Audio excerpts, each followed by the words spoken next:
So back to you. Okay, hello everyone. My name is Cristy T. Jones, and I have the pleasure of serving as Miss Fulton County 2022. As a part of my platform, Ready, Set, Go, Career Awareness and Preparedness, we will be hosting weekly career exploration sessions featuring some of Georgia's best and brightest entrepreneurs and business leaders. Today, I have the distinguished pleasure of interviewing Mrs. Charlene-Salter Legend of the Plug ATL. So, Charlene, welcome. Thank you so much for joining us today. How are you Sure. doing? I'm doing so well. I'm so grateful. I'm so glad that we were able to make this happen. And I'm so glad that you invited me. I'm so honored. Yes, thank you so much. So, Charlene, we're going to go ahead and get started. So, if you Okay. could just tell me a little bit about yourself and why you and your husband decided to start the Plug ATL. Sure. So, hey everybody, I'm Charlene. Yeah, I have a very distinguished experience as it relates to, ironically, pageantry, which is something Christy and I kind of hit it off about. But I actually started doing makeup through pageantry, and makeup got me in production. And so I moved to Atlanta in 2009 and started working in television as a makeup artist. And I think it didn't take long for me to realize that the eye for detail that I had in executing makeup and all of that, while I was in grad school finishing my MBA, I realized that what my vision was for projects was so much bigger than just glam. And I had such a great eye for detail. I have a lot of friends who are in production. My best friend actually is a big commercial producer. And so those kind of conversations, really also doing makeup, right? And makeup, I think, was we kind of pioneered a lot of the how-to videos and a lot of the like people sleep on makeup artists, but so we understood really early on how important lighting was and things like that in order to capture the correct visual. And so anyway, I would call myself a content creator, and so we started producing projects, and then in 2020 we decided to open the plug. It was actually my husband who was the visionary behind the plug. We wanted to create a space where creators, content creators, and creatives, entrepreneurs, influencers, or people could come and really create content. And we wanted to do it at the highest level.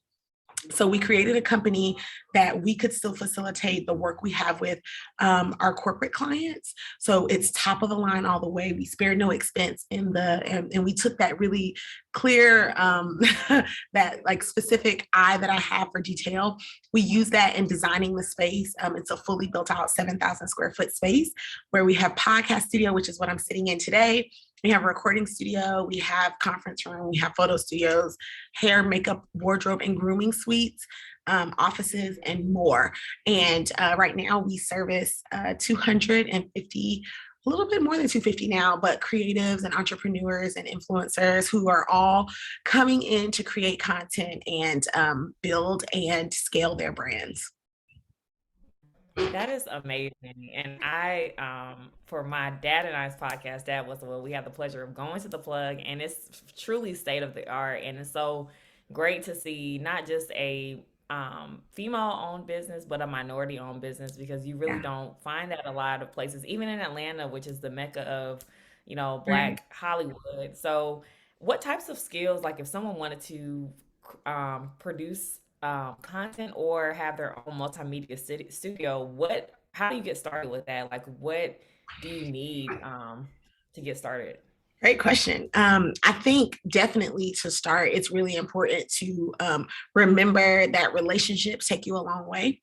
And so building a network, and it's not just, so we have an incredible network in production, but it's not just about building the network in production. It's about really being the kind of person who creates long lasting and valuable and authentic relationships. Relationship building carries you a long way.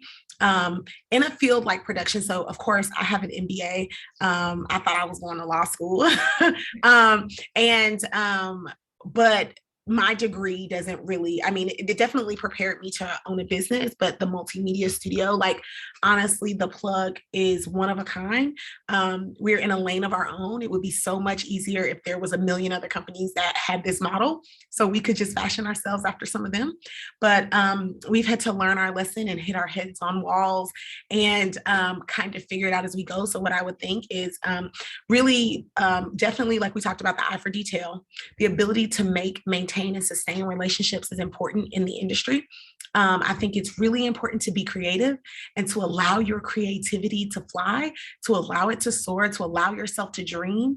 I think really being a problem solver, being able to pivot is really, really important in entrepreneurship in general, but also just the ability to see things that don't exist and create them and believe and be steadfast. So when doors close, open new ones.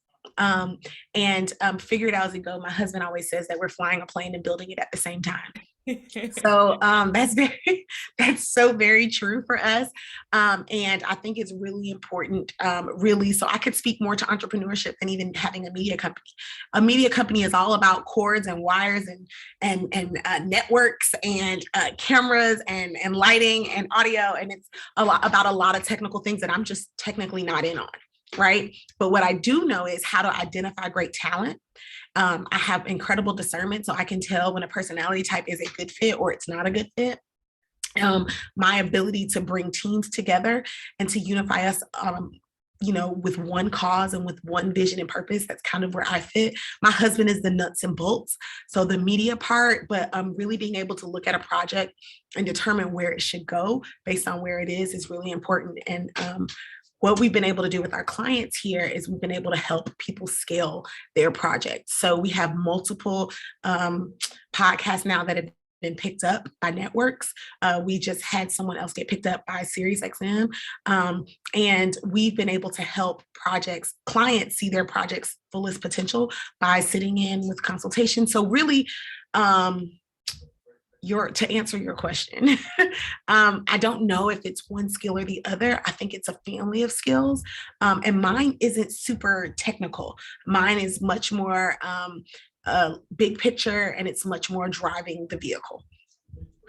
I think that was excellent. Okay. Something I wanted to highlight. So with my platform, it's more so about career readiness, even though like Mhm. I want to be a college president. So of course I'm passionate Okay, about girl. college readiness, but I think a lot of people don't understand a lot of the soft skills that you get. You don't get that necessarily from the classroom. Like it's all about who you know, who knows you, Mhm. and how you're able to apply those skills. So that's why my platform is centered around career readiness and exploration, because I think the more we're exposed to different career avenues, the way then we'll be more willing to use the skills we do get from having a degree. Or if college isn't for everyone, someone who doesn't go to college, they still have to know how to work to Yeah, survive. So it's just important, like you said, to build those connections and be flexible. So I yeah, want to talk about just your job, and I know each yeah. day is different, but what is the most rewarding part of your job? Ooh, okay. Well, let me start by saying that we built a company that we love. So every day there's a new challenge. Every single day there's a new challenge. But I think we built a company, and my job fully revolves around things that I do well and things that I love to do. So I love engaging with creatives. I love it. I love it. I love it. And creatives in the corporate sense is a little bit more procedural, right? Like when we deal with our corporate clients, it's less about passion and more about like what makes sense for the job. But I love working. I love bringing creativity to that. I love being able to be creative with our members. I love when members hire us for consultations when they're like, I want to do a thing, and they're trying to figure out how to do it. And we really help them with vision setting.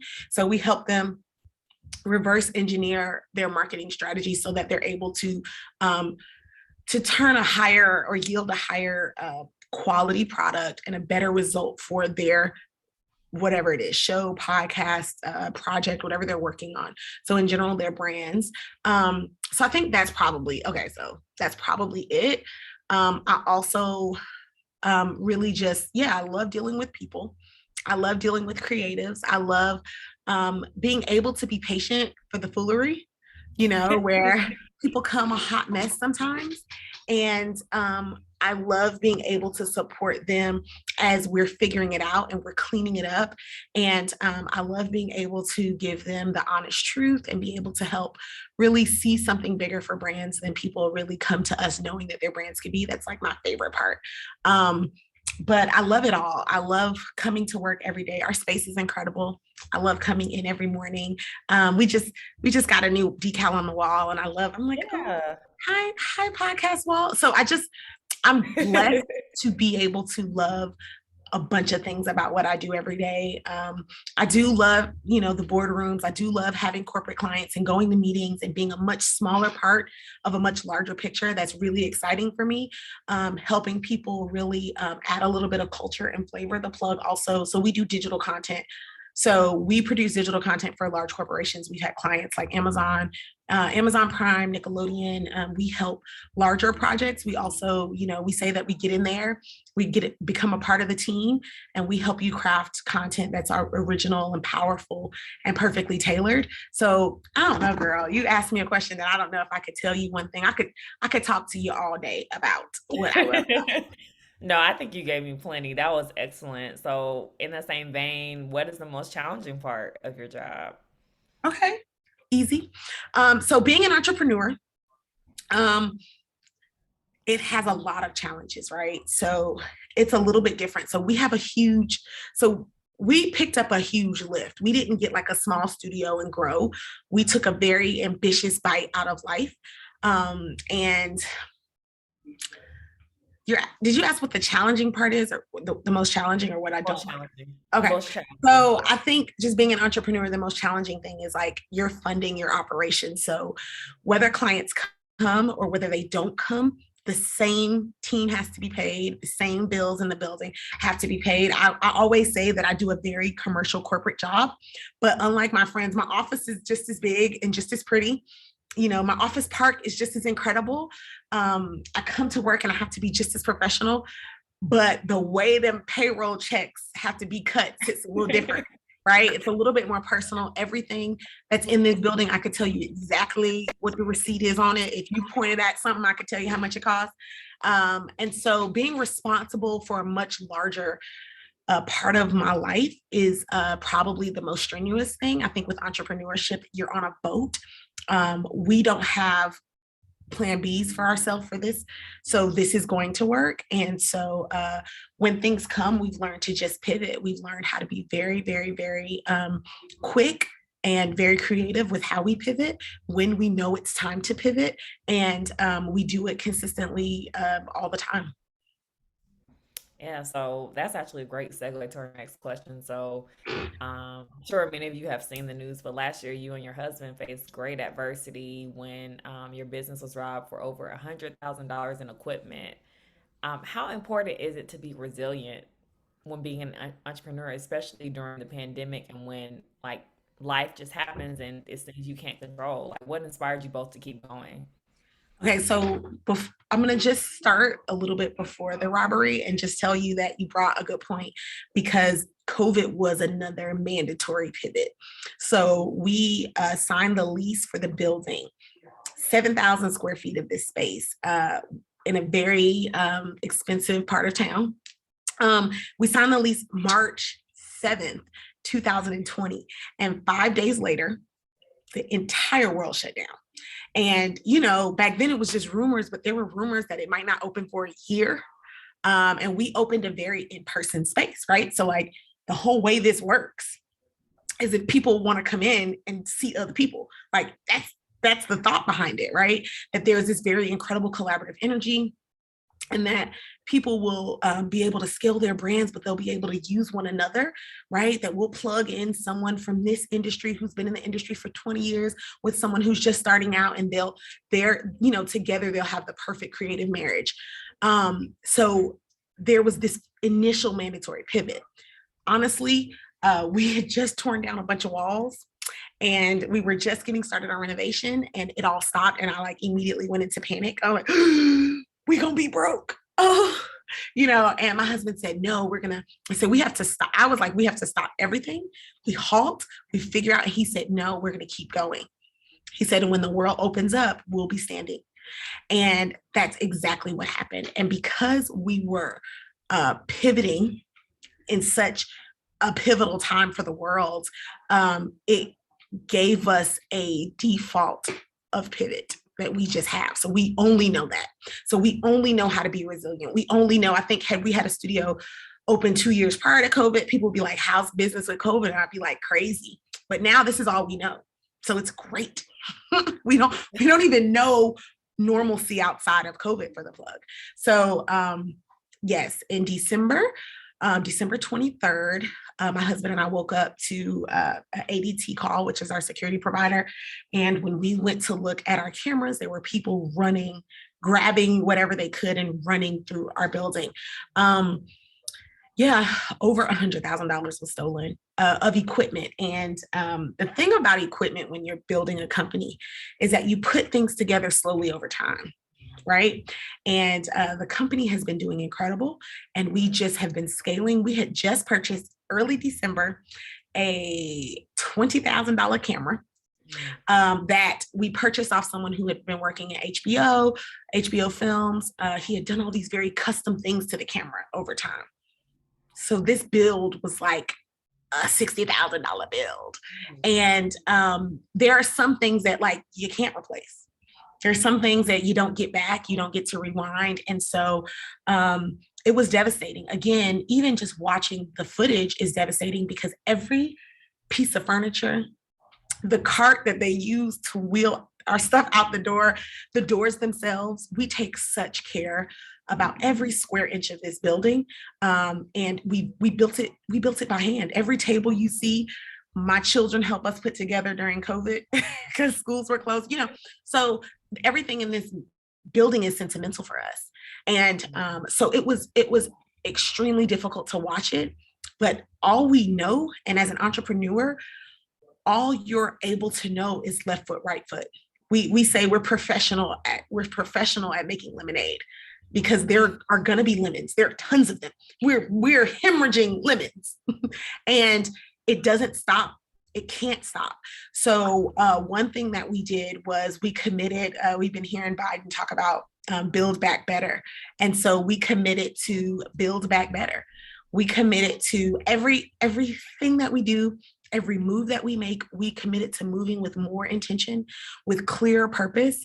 The best way to get knocked down is to get up knowing exactly where you're going, right? Because getting up is frustrating. Getting up is devastating. Our children didn't get to enjoy Christmas because we were doing news interviews and filing insurance paperwork and all of the things. And it was very difficult. However, pivoting is part of the journey. Pivoting is a part of what we do. And what we've learned through entrepreneurship is that there is no plan B. My husband says that all the time. There's no plan B. So plan A's got to work. And so how we achieve it can change and the way we go about it. So what we did was we focused on our rebuild. We called it a rebuild. So you would have thought the walls got torn down, but we treated this like a complete rebuild. We looked at how we communicate via email, how we're engaging our Instagram and our social media audiences, how we treat customers when they come in and then they fall off, or we notice that something happened. We were so passive before. There were so many people, more than we could count, and it was happening fast. So now we try to take a little bit of extra time to nurture and to support and to provide insight. But we just decided to move better, to build better, to be smarter, and to do it better, and to do it all at the same time. Wow, that's fantastic. And the fact that you all just kept going. And I love when you talked about pivoting and how vital that is. And Yeah. especially in this industry, you have to just sometimes be a jack of all trades because you never know what is going to be trending. You never know Yeah. what path God's going to take you on. So I think that's just fantastic. Mm-hmm. So if there was something that you could tell your younger self, what would it be? Oh, okay. Let's do it then. um, so Okay, so Charlene is a perfectionist. Charlene is a goal getter. She does not ever waver in that. I'm very complicated in that way. However, I got married at 19, and we have a whole family, right? Like, so we started having babies. We were pregnant before we got married. Like things didn't go the way they were supposed to go for Charlene. And if I could like talk to sister, right, I would tell her that it's okay that things don't always end up the way we want them to initially, because we can't even know. Had someone been able to tell me, so I was like supposed to be very corporate, and like I was supposed to have this life, and like right now there is no version of the life that I wanted that would supersede the one that I have. My office is beautiful. Where I come to work every day is incredible. My scale to the top was different. I married someone that I fell in love with, and it was our journey, and I wish I could tell her to relax and enjoy the ride a little bit, right? And I think sometimes we have these ideas for ourselves, and we have sold ourselves this lie that we understand how it's supposed to go. And really, it's us creating a framework. And the thing about frames is that sometimes the building starts going up and the frames have to change, right? And sometimes you have to allow that to happen. I use the word in my life pivot a lot now, because I realize that like it's the most important thing. Having goals and setting goals is beautiful, and it's brilliant, and it's powerful, but releasing them is where the authenticity of life takes over, to allow life's journey to the river is already going where it's going. You really are only standing at the top of the river, imagining what the end is going to look like, but you have no idea. You have no idea. And so, if I could tell that sister something, I would just say, relax, sis, enjoy the ride. Everything gets better with time. I received that. Young Charlene sounds a lot like Cristy. Because it's just like relaxing. I'm a perfectionist too. So I just want everything to go a certain way. And that's just not the way life It's going to goes. go the way it was already going to go that way. That's That true. plan was, before you got to this planet, that plan was already in place, and you are just adding flavor and color to it, but you're not changing it. You're just on the path.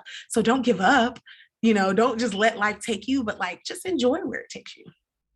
That's right. So we only have a few more questions, and then Mhm. I would love to hear your closing thoughts. So my platform, Ready, Set, Go, Career Awareness and Preparedness, it centers around mental health and mental well-being in the workplace. How do you practice self-care and promote mental well-being in your business? And then what are some tips you have for young adults aged 17 to 26 on finding a company that values their mental health and well-being? Right. So I think it is important for everyone, honestly, not just women, but women in particular, to value their mental health. And I think it's important. And so for me in my day, my husband is standing right behind this window, and he is acting a fool right now. So, but during my day, what I think is really important is just I steal moments for myself, right? Moments aren't given. And you really have to take moments for yourself. And so I've done small things. I bought myself a standing desk, and so I can push a button and my desk will rise and I will stand up. I bought little things for myself. I try to make sure that I give myself a little face beat in the morning. It makes me feel better about me. It makes me enjoy me a little bit better.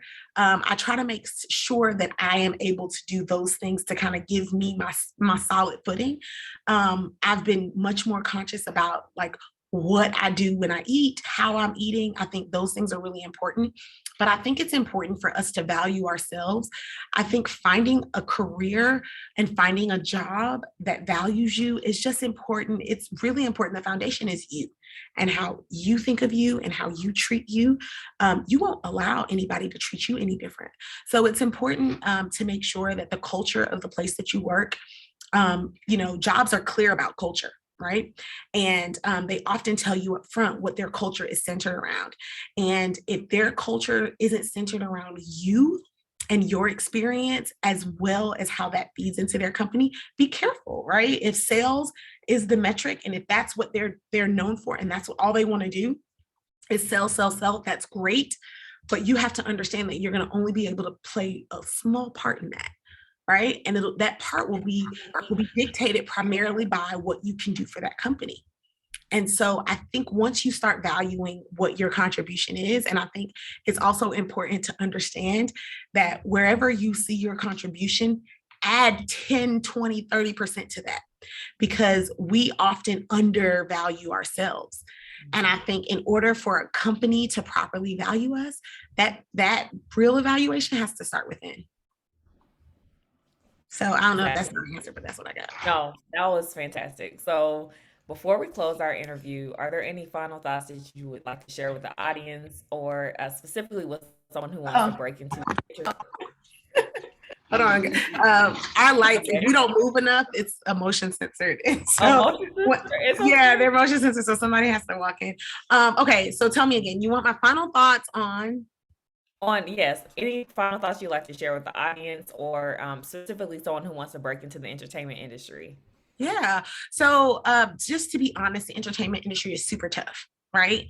Your skin has to be incredibly tough, and that to me is the advice I would give. But one thing I think that is going to carry you in, regardless of what industry, but specifically in a fast-paced, moving industry like entertainment, is like you have to be clear about the quality of work that you do. You have to create things that you're proud of every single day. Your body of work starts on day one. And you have to be relentless about making sure that you achieve that. Your reputation, your resume is only as good as what people say about you. And that's going to be partially personality, partially what you do and how you make the rest of the team feel, but mostly it's going to be about the quality of work that you provide. So, whatever that is, finding your lane now is like the best time in the universe to be breaking into the entertainment industry, because it starts with your content. It starts with what you produce. And you can produce things that are incredible with the tip of your fingertip, with your laptop, with your iPhone. You can create. And so, this is a great time to test that out. Again, no one's going to give you a pass. No one's going to welcome you with open arms unless you're deserving of that welcome.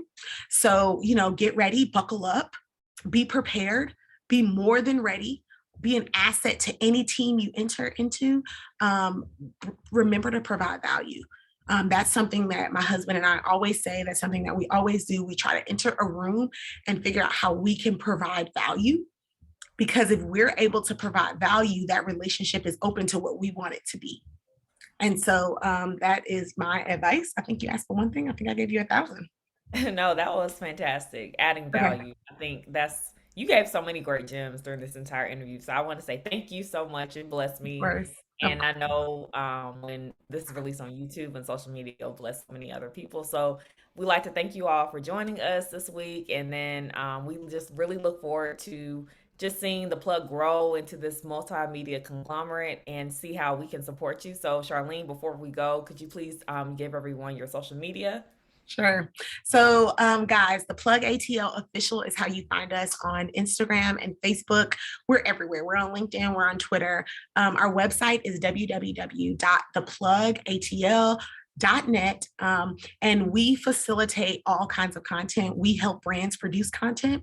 So whether you're a large commercial brand or a small influencer or social media brand, we can really find a space and find a place for you, and help you create the content of your dreams. Again, we also sit down and do consultations. We've done virtual consultations with people all over the world. Just let us know what kind of support you need. We're super engaging, and we're super transparent. So if we can help you, we will. If we can't, we'll let you know. But we would love to talk to anybody who has a need or has a project that they need help with. So thank you so much, Cristy, for the invitation. I really appreciate it. And good luck in all of your pursuits. And I just want to thank everybody for listening in. Yes, thank you all. And I just hope that everyone has a great week. And Charlene, thank you so much. Yes, my pleasure.